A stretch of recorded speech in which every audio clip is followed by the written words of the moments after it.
இன்னைக்கு big pass review பார்க்கறதுக்கு முன்னே ஒரு விஷயத்த உங்களுக்கு கிளியர் பண்ணணும் அப்படின்னு நான் நினைக்கிறேன். என்ன அப்படின்னு பார்த்தீங்கன்னா, நேற்று வீடியோவில் நான் சொல்லியிருப்பேன், பார்வதி ஃபேமிலி வந்தாங்க அப்படின்னா கண்டிப்பாக பார்வதியை லெஃப்ட் அண்ட் ரைட் வாங்குவாங்க அப்படின்னு தான் நம்ம எல்லாருமே நினச்சோம். ஏன்னா பார்வதி அது மாதிரி பயந்தாங்க. ஐயோ எங்கள் அண்ணன் என்ன நினைப்பாரோ, எங்கள் அம்மா என்ன நினச்சிட்டு இருப்பாங்களோ அப்படிலாம் ரொம்ப ஓவர் பில்டப் பண்ணாங்க. அதனால் அவங்க வீட்டில் இருக்கவங்களும் நல்ல கோபத்தோடு வருவாங்க, நல்ல பார்வதியை லெஃப்ட் அண்ட் ரைட் வாங்குவாங்க அப்படின்னு தான் நம்ம நினச்சிட்டு இருந்தோம். ஆனால் பார்வதி வீட்டிலேருந்து அவங்க அம்மா மட்டும்தான் வந்திருந்தாங்க.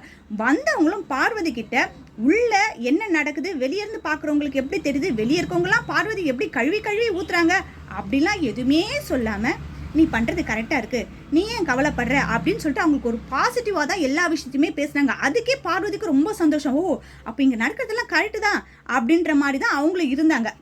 அதுக்காக தான் நான் என்ன சொன்னேன்னா, அந்த அம்மா எந்த விஷயத்தையும் பார்வதிக்கு சொல்லாத ரீசன் என்ன அப்படின்னா, தான் குழந்தைகிட்ட வெளியே இது மாதிரி நடக்கக்கூடிய விஷயத்த சொன்னோம் அப்படின்னா அடுத்து அவங்க ஆடக்கூடிய ஆட்டம் சரியில்லாமல் போயிடும், ரொம்ப வீக் ஆகிடுவாங்க அப்படின்றதுக்காக தான் அவங்க எதுவுமே சொல்லலை அப்படின்ற ஒரு விஷயத்த சொன்னேன்.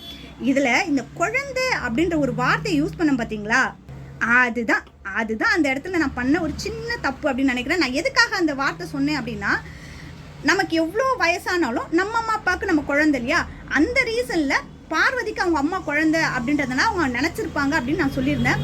இதுக்கு வந்து பார்த்தீங்கன்னா 2 கமெண்ட்ஸ் வேறு போட்டிருந்தாங்க. பார்வதி ஒன்றும் குழந்தை கிடையாது, அவங்க அடல்ட்டு தான், ஏமா நீ இப்படி பேசுகிற அப்படின்னு சொல்லியிருந்தாங்க. நீங்கள் கேட்கலாம், அந்த 2 கமெண்ட்டுக்காகமா இவ்வளோ நேரம் பேசுகிறீங்க அப்படின்ட்டு. அவங்க மட்டும் இல்லை, என்னோடய வீடியோ பார்த்துட்டு எங்கள் வீட்டில் இருக்கவங்களும் பார்வதி எப்படி நீ குழந்தை சொல்லலாம் அப்படின்னு கேட்க ஆரம்பிச்சிட்டாங்க. அதனால தான் கிளியர் பண்ணுறதுக்கான ஃபஸ்ட்டு வீடியோ. பார்வதின்னு இல்லை, பொதுவாக எல்லா பெற்றவங்களுக்கும் அவங்க பசங்களுக்கு எவ்வளோ வயசானாலும் குழந்தை அப்படின்ற மீன் பண்ணுவாங்க இல்லையா, அந்த அர்த்தத்தில் தான் நான் சொன்னேனே தவிர்த்து பார்வதியை எக்காரணத்தை கொண்டும் குழந்தை அப்படின்ற விஷயத்தில் நான் சேர்க்கவே மாட்டேன். இனிமே நான் பேசும்பொழுது இது மாதிரி தவறுகள் வராத அளவுக்கு கரெக்டாக பேசுறதுக்கு முயற்சி செய்கிறேன். அடுத்து இனி நான் பேசக்கூடிய வார்த்தைகள் எல்லாமே கொஞ்சம் கவனமாக பார்த்து பேசுறதுக்கு இது எனக்கு ஒரு நல்ல வாய்ப்பாக நான் எடுத்துக்கிறேன்.